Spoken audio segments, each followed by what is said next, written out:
La qualité du terreau est primordiale dans le jardin. Il est utile de surveiller cette qualité longitudinalement dans le temps et dans différentes parties du jardin.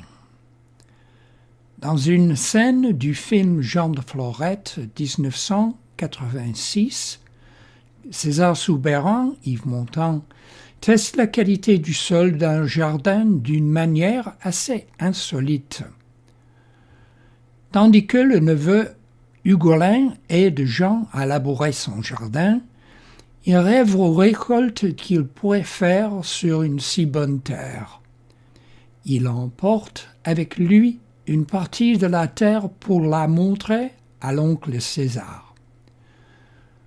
César place un échantillon de terre sur une assiette, humidifie l'échantillon avec de l'eau, prend une pincée du mélange, la porte à sa bouche et commence à goûter la terre comme il le ferait avec quelques miettes de pain. Après un peu de réflexion, il crache le sol au plancher et conclut que le sol est de très haute qualité. On pourrait se demander ce qu'il peut percevoir par cet examen. Il s'intéresse à la couleur et à l'apparence, au goût, à l'odeur et à la sensation de la granularité du mélange. Il déclare qu'il vaut de l'or, ce qui est vraiment un éloge pour un homme qui valorise l'or au-dessus de l'argent. Le jardinier veut que le sol soit ouvert à l'entrée de l'eau de pluie ou d'irrigation, permette à l'excès d'eau de s'échapper, retienne et libère à la fois l'air et l'eau au profit des racines des plantes et des autres habitants du sol, et fournisse une bonne base structurelle afin des récoltes abondantes que nous prévoyons. Ceci se réalise en termes pratiques avec un mélange de particules de sol inertes et de matière organique provenant de compost, de feuilles mortes et de fumier.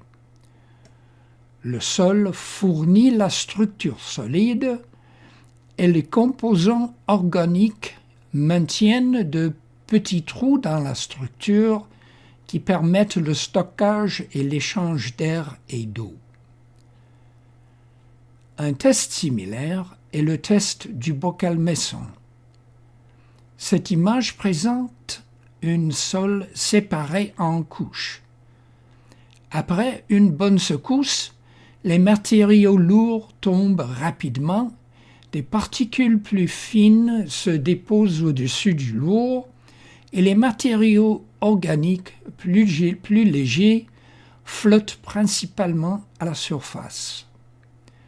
On peut distinguer dans le sol des couches de gravier, de sable, de limon et d'argile.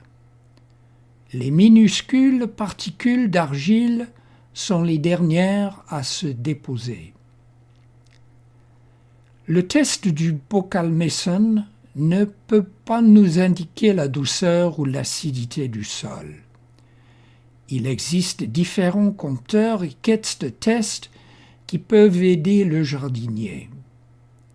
Monsieur Souberan a évidemment l'expérience et les compétences nécessaires pour faire travailler ses papilles gustatives sur la douceur ou l'acidité, et le sol contre les lèvres sensibles peut indiquer à quel point le sol est graveleux, sablonneux et lisse. Testeriez-vous votre sol de la même manière? Cela pourrait impressionner un public. Surtout faites attention où vous crachez l'échantillon à la fin.